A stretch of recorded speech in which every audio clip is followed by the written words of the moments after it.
Hello everyone, and welcome to a special Mother's Day edition of Thrift for Gifts, specifically for Mother's Day, though actually these gifts would work at any time of year, really, for any reason. And I've got a special Mother's Day surprise for you guys at the very end, so you're going to want to watch until then. So my number one thrift idea is a three-tiered stand that I got, I don't know how many years ago, at a thrift store. And you can see it's detached here. It's a little bit rickety. That's probably why it was at the thrift store.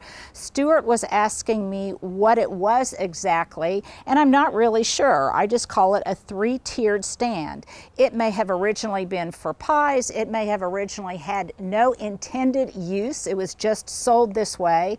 But some of the ways that I have used it in the past are these. Historically, it has been pressed into use for the longest period of time as really basically just a holder outside of my back door to corral all of my garden tools, a basket that I sometimes would put my garden gloves in, anything like that.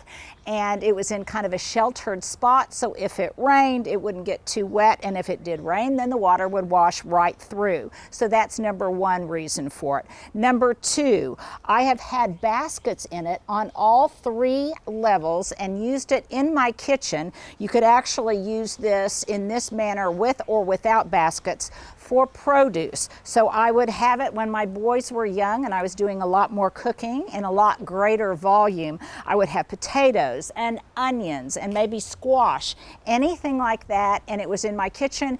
It then was both decorative and very functional, so that's another way I've used it. I've also used it as a plant stand for plants. So I've had different kinds of ivies that grew on each level and would cascade down. It was really fun. I had this outside of my kitchen door, and I liked that purpose because it was not only beautiful and functional, but it gave me some verticality and some height in a much needed space. So if ever you find any kind of three-tiered stand in good shape or in bad shape, it might be something that you pick up at your thrift store. So now let's go on to item number two. One of my favorite way to gift things is to find some kind of container of really any sort and then put something inside of it that is currently inspiring me or something that may be really cherished by the recipient. So in this case, I have an old metal trug of some sorts. I actually shopped my basement for this. The reason that I like it, it's because it fits almost perfectly on top of my stone fireplace outdoors. As a category, that's something that I'm always looking for, something that is exactly the same shape and might be positioned really almost perfectly on something that I've got out in the garden or indoors, and this definitely suits the purpose. Now, I do not have drainage in this. If I wanted to put drainage holes in it, I could plant in it.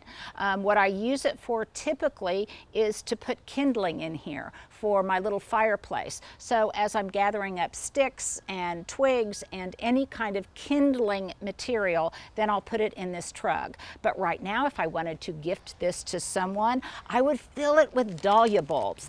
I'm getting ready to do a video for Brex, a bulb source that I rely on heavily, especially for bulbs like dahlias and lilies. And I'm kind of really into dahlias right now, as is everyone. So I've filled this with some dahlia tubers.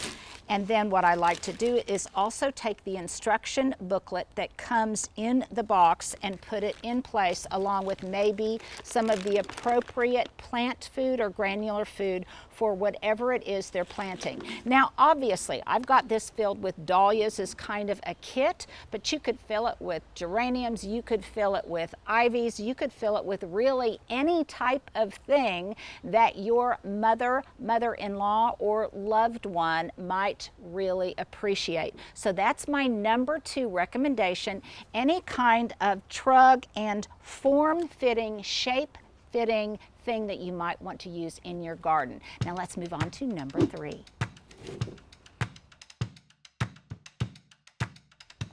Well, for my number 3 category and gift idea, I'm going to put this in, let's say a category called catch-all. If I've got something in the garden that has a very specific storage need, in this case, like all of these bamboo sticks, there's support for my topiaries. I've got some plant stakes. I've got some flags that I use when I'm having someone help me in the garden and I need to indicate where something needs to be planted. All of these are long and very vertical. So I consider this just to be an old catch-all thing. It was probably originally a modern vase or something along those lines. Now it's got that rusty old patina that I like. I can keep this in my garden shed area, and it very efficiently and neatly holds all of these vertical things. Now, something that bothers me and that I probably need to change. It tends to collect leafy debris. And part of that is because it also collects water when it rains. Now, I really don't care if any of this gets wet, gets rained on. That doesn't bother me at all. But I really don't like it when this container begins to hold water after a rain, because obviously if it's holding water, it's a wonderful environment for mosquitoes. So probably what I'll do this year is get smart, and I will either put a puncture in the bottom so that it's got good drainage, or let me see, the bottom is metal. So I'll put some kind of hole or multiple holes in the bottom so I get really good drainage. But this would be a fun thing. It's got a very antique vintage quality. This would be very, very fun, I think. Absolutely cascading with some peonies or with some roses, or probably my favorite, just some kind of cutting from your favorite flowering shrub, which I talked about yesterday. So that would be my number 3. Now let's move on to number 4.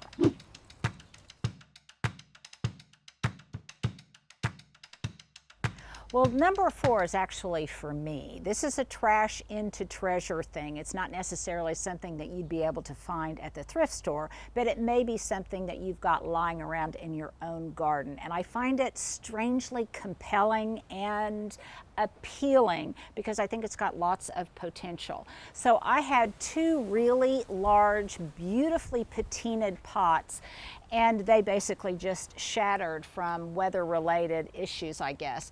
And yet, nevertheless, the rim stayed intact in its entire circular beauty. I just love it with all of its mossiness and texture.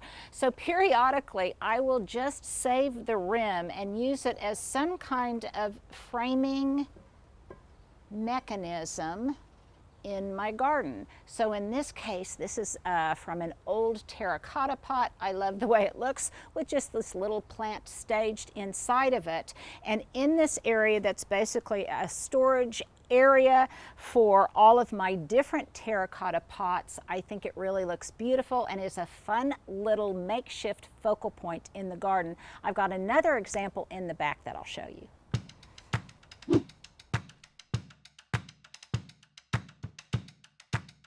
Well, this is 4.5 for this same idea. You can see right here that the rim of this really gorgeous old pot broke off, and I have salvaged the base and I salvaged the rim of it. It's got wonderful texture and kind of a dental work embossing on the top.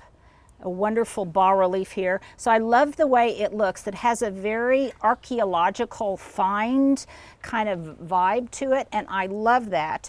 And if you want to know what its mate is, this is something you have seen before. If you wonder if I actually reuse and rethink the different kinds of pieces of trash that I've got around my house, I absolutely do. Some of you may recognize this broken pot that I have used for many things before. Most recently, I had a huge bouquet of amaryllis at Christmas time, and I used it indoors. I love the way it mimics kind of a Native American archaeological find. My husband is an amateur anthropologist and archaeologist, so we love things that have this look, something that looks like some kind of archaeological remnant. Now, as a gift, it would just be very, very fun if someone likes this type of aesthetic, very rustic, very naturalistic. It might make a good Father's Day present for my husband. I could plant something in it,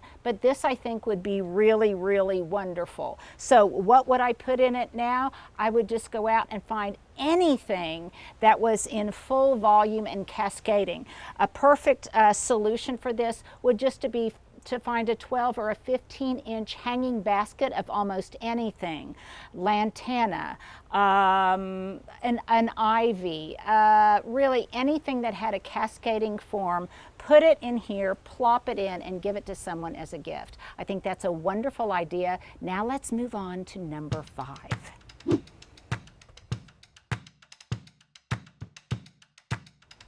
Well, let me just say that Mama Squirrels will be getting no Mother's Day present from me, I promise you. Now, this idea, it really reminds me of my mom in many, many ways. It's just an old beat-up garden tool, and it can be really of any form. It could be an old trowel, it could be an old spade, it could be anything. But she used to have some of these, and they weren't necessarily garden tools, they were just old tools, and she had them hanging by our fireplace. She was at that point in time, very into early American design or an early American primitive aesthetic. And so she would have rusty old kitchen utensils or anything of that nature hanging next to our brick fireplace. And you can do that same thing, I think, with these really beautiful old, pre-loved, pre-used, worn out tools. And I love the idea of that, because if you've got either in a contemporary setting or really in an old English garden setting like mine, if you had a garden shed with a blank wall or a blank expanse of anything indoors or out, I think it would be really wonderful to hang some of these old tools in kind of an artistic way and assemble them across a broad expanse of space. I think it would be really, really cool. I saw something not exactly like this, but an idea that was similar at P. Allen Smith's Moss Mountain Farm not too long ago in one of his outbuildings. And you could absolutely do the same thing with these, using old rusted garden tools as a form of art. I think it would be a fun Mother's Day gift idea, especially if you helped her design and place these as artistic embellishments in her garden shed. Okay, let's move on to the next idea. Now, this would be my number 6 recommendation, but before I explain what it is and how I might use it, let me talk a little bit about Goodwill stores, junk stores, thrift stores in general. Now, a lot of you make comments that I must have a good Goodwill store, or that your Goodwill store is really pricey and is more like an antique store, or you kind of question the motives of some of your Goodwill locations. Well, I think it just depends on the nature of your own local Goodwill store. Mine happens to be inexpensive, it's close by, they've got a good mission. I can tell that the people that are working there are learning business skills. So it's something that I want to support and that is value centered. And so I guess you just need to know what your Goodwill center is like. I'm not going to pretend that I know how the organization functions, how it works, how it's decentralized around various locations. All I know is that my Goodwill store meets all of my ethical, value-centered, and aesthetic, and also economic considerations. So the next category would be, and I don't know how many of these I have bought, I may have mentioned it before, and that is old wooden cutting boards of any size, shape, variety, whether they're on a stand like this one, they've got little feet on them, whether they've got a handle, it doesn't really matter to me. Now, this is an aesthetic that's very easy to mimic if you want that farmhouse look, or that popular Giannetti home look where they have got layers upon layers of old wood cutting boards. Now, many of those are antiques. They might be very pricey. They might be extremely valuable.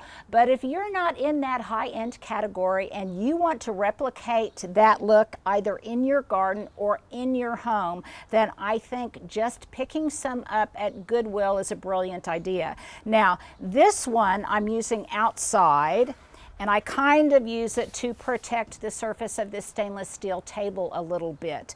But obviously, if you're going to use them inside, you might want to be more protective and more careful, and you might want to give them a good bleaching, a good washing. Maybe bleach isn't the best solution. That will probably damage it. But wash it really well with warm soapy water, and then give it a really good layer of mineral oil, something that will protect it, that you can apply over and over again. That moisturizes it.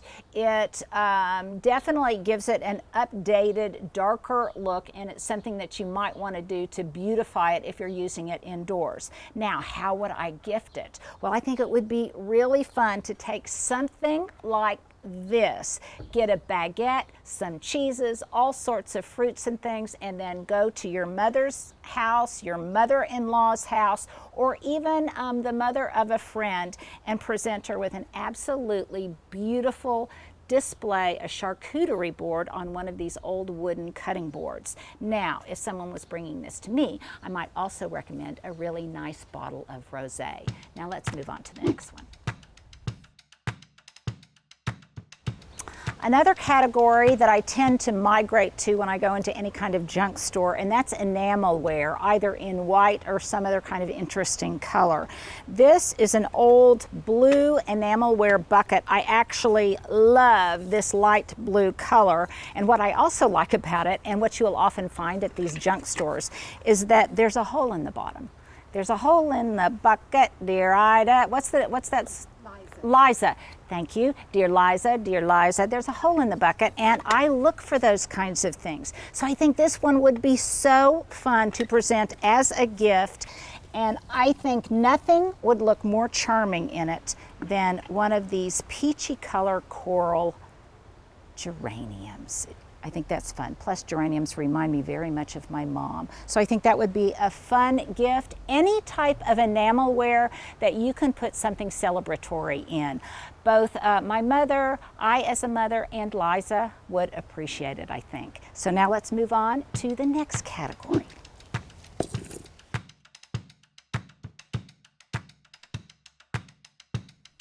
Now here is a really special surprise for you guys, and a very sentimental one to me.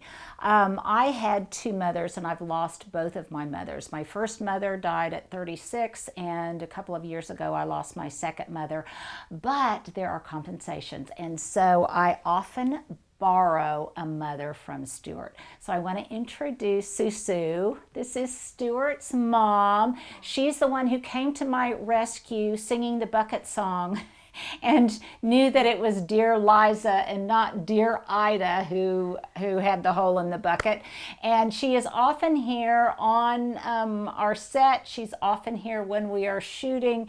And if you ever see me talking to someone in the background, or you see a figure maybe moving in the background, that would be Susu. She is very much a lovely surrogate mother, and Stuart very generously lets me borrow her.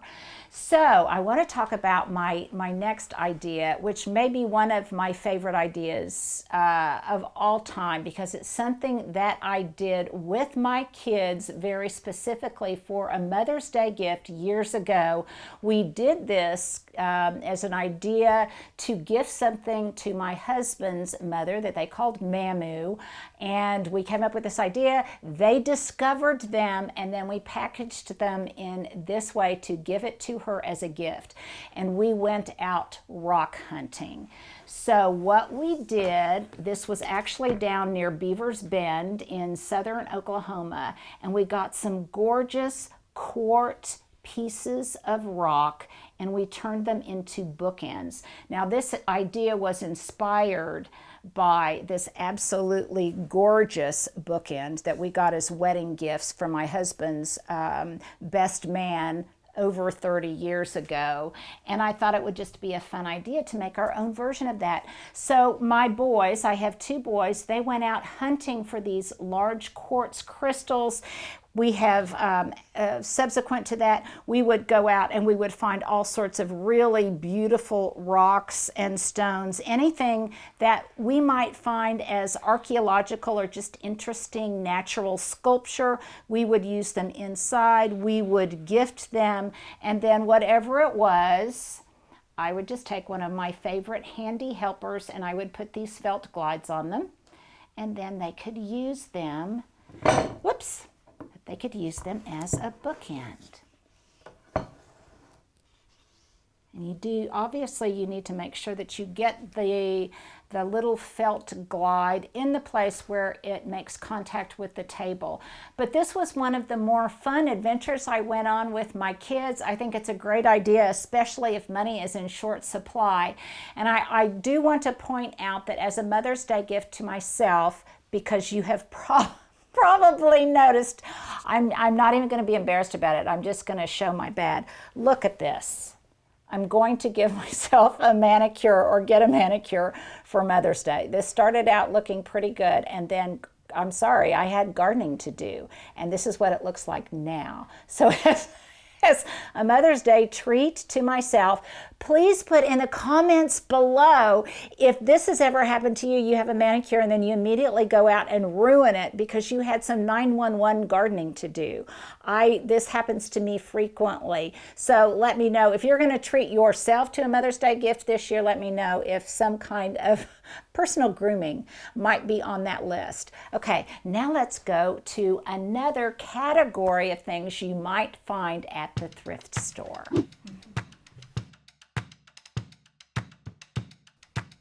Now, I love this idea, and apparently the people at Apartment Therapy did too, because they just recently listed it in one of their blogs as a category of things to look for at the secondhand store when you're outfitting your bathroom.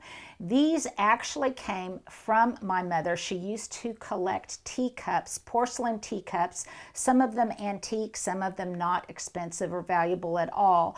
I liked all of these, and I have a number of them because they all look like they belong to the same family. They all have the same kind of gold detailing on them. Some of them look like they might be little cream pitchers. Others of them are tiny little teacups. But I use these in my 1932 bathroom cabinet, and they hold toiletries. So I've got toothpicks in here. I have Q-tips. I have small makeup brushes. I might have some razors in here. Any of the type of thing that you would have in your medicine cabinet that would fit very tidily and very neatly in these little porcelain cups. It actually makes my medicine cabinet look kind of fun, and more importantly, it reminds me of my mom every time I open the cabinet door. So that would be a fun gift. Get some of these matching teacups, fill them with really fun things you think mom would like. And now let's move on to my final thing. Well, as always, the best gift you can give anyone, whether it's your mother, mother-in-law, your child, your spouse, your best friend, is the gift of your time. And so if you are able to take your mom to a garden, to a public garden, a private garden, the garden of a friend, a local nursery, let her pick out her own flowering Mother's Day gift. That, I think, is the most special thing of all to do. This week I had a surprise visitor, someone who follows me from the south side of Oklahoma City, and she texted me and asked if she could bring her mother by, who was visiting here from Mississippi. They both came by, we talked gardening, they roamed around my garden, we shared shared seeds. We shared our trials and tribulations of gardening. It was an absolutely wonderful morning. So if you have the opportunity to treat your mother to your time, your attention in someone's garden or your own, then that would be probably the thriftiest and the best Mother's Day gift that she could get. Happy Mother's Day, everyone. And by the way, all of these ideas would work for any kind of gift for a loved one in your life.